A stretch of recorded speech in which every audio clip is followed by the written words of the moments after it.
Hey, it's Meatball. And Mark. And this is the Rocker Morning Show on demand from 107.7 RKR. Good morning, Jack. How are you? Great. How are you? Doing fantastic. Well, Jack Fischer, engineer, test pilot, and a man who has actually been to space, not just on one of those little up-down rockets out in the desert. Welcome to the Rocker Morning Show, man. Man, thank you for having me. And so you're Meatball, right? Yeah, I'm Meatball, man. Well, I go by Two Fish, so we'll have our own names. I'm sorry, you go by what? Two Fish. I was the second Fisher in my first fighter squadron, so Dr. Seuss sounded funny. One fish, two fish. I love it. I love it so much, man. Oh, man. Well, welcome to the Rocker Morning Show. I wanted to ask you, I kind of mentioned the little up-down rockets there. There's this weird billionaire space race thing going on right now, and I know you have been up in the actual, Soyuz, rocket capsules that used to take astronauts up to the International Space Station. I'm curious what your take is on this billionaire rush to space right now. Anybody and everybody that we can get excited in space, let's do it. That's another source of funds. Instead of NASA being the only people paying for this, let's have everybody pay. Yeah. And you get Bezos and Musk and all these folks interested and engaged in accelerating technology. That's just better for humanity. Let's do it. Well, you did spend a decent amount of time in space. Like I said, you got to do the Soyuz capsule up to the ISS. You got to do an EVA, which is outside of the spacecraft. I know every little aspect of your time in space is usually timed down to the second. Did you get an opportunity, especially during those EVAs, to turn the mics off and just kind of soak in where you were and what you were seeing? Yeah, it was kind of funny when I launched.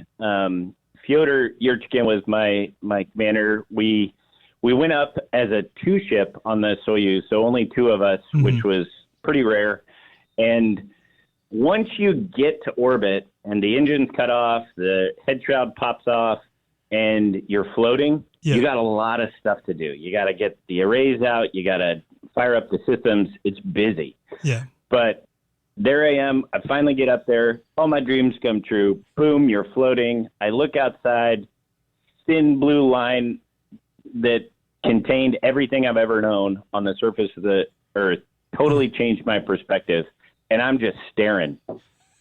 And Fyodor's like, Jick. Dude, wake up. We got a job to do. Get back to work. So, yeah, on this station, you live there for 5-6 months or more, and you have time. Yeah. And we look out the window every chance we can get. I'm not going to be reading a book up there because, good Lord, I can do that on the ground. But I sure as heck took a lot of pictures and looked out the window. When you were doing the EVA especially, that's a unique situation that not even a lot of astronauts get to do. You're basically just attached to a thing floating over a planet with a rope. Can you explain that kind of experience? Because I know floating in the ISS is what it is, but how about actually floating out in space? Was that really nerve-wracking?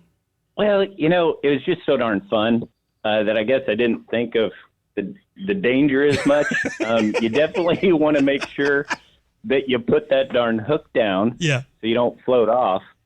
But there was a point where they were on the ground looking at one of the procedures, and I was on the front of the station. So as it flies around the Earth, there's kind of a front and a back, and I was on the front, and I was basically like a little hood ornament on the space station, and they were busy down. So I just turned around and, like a little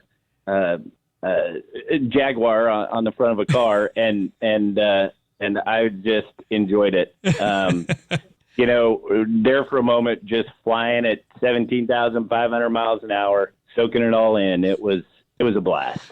It reminds me of I watched from the Earth to the Moon that was on HBO for a long time. There was and I for the life of me can't remember which one it was, but the EVA on the Gemini capsule where he literally sat on the capsule like a horse and rode it around the planet.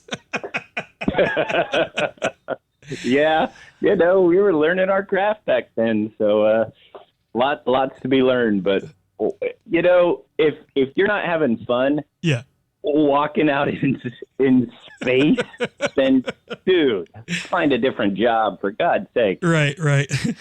Well, I bring up, Gemini and some of the older stuff for NASA because we are celebrating the 55th anniversary of the moon landing this week. And there are two things I want to talk to you about with that. First, you were, once you got back to the ground, obviously, you were part of the Odysseus project earlier this year. This was the first private lander to go to the moon, and you got to explore the southern pole of the moon, which is an area that had not been explored yet.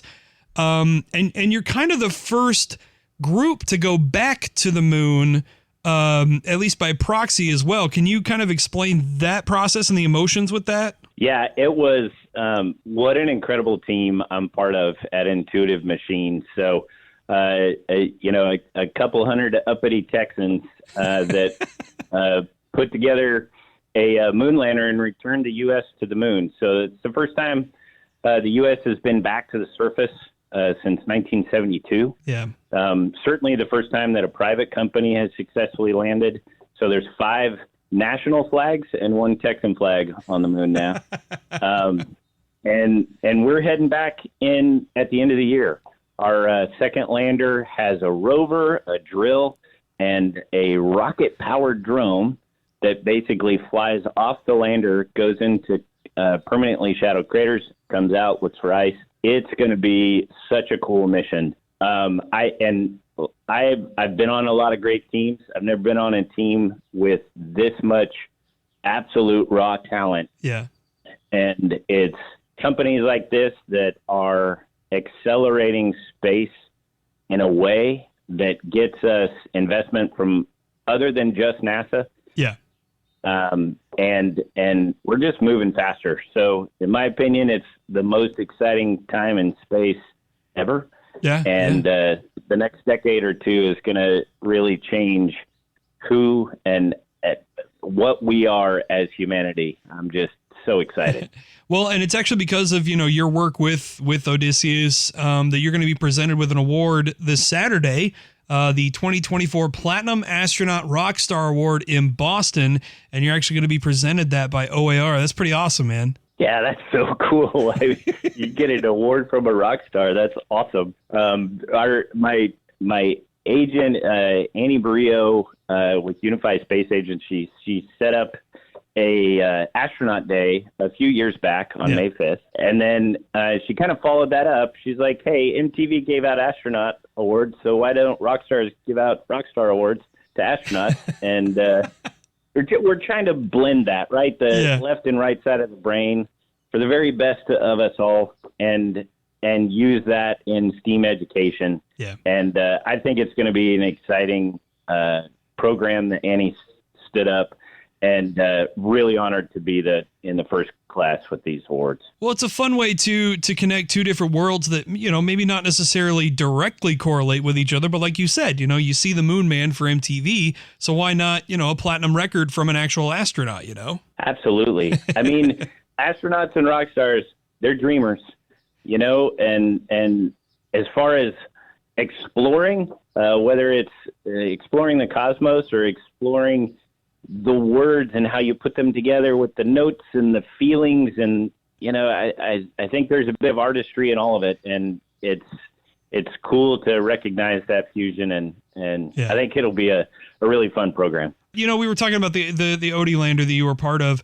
That's kind of our first step, I think, headed back to the moon with real people. How exciting is the prospect of actual people returning to the moon? And if given the opportunity, would you want to be one of those people? I would absolutely want to be one of those people, but I am an old fighter pilot with an old fighter pilot back, so I think there's probably better, younger, more capable astronauts in the Corps.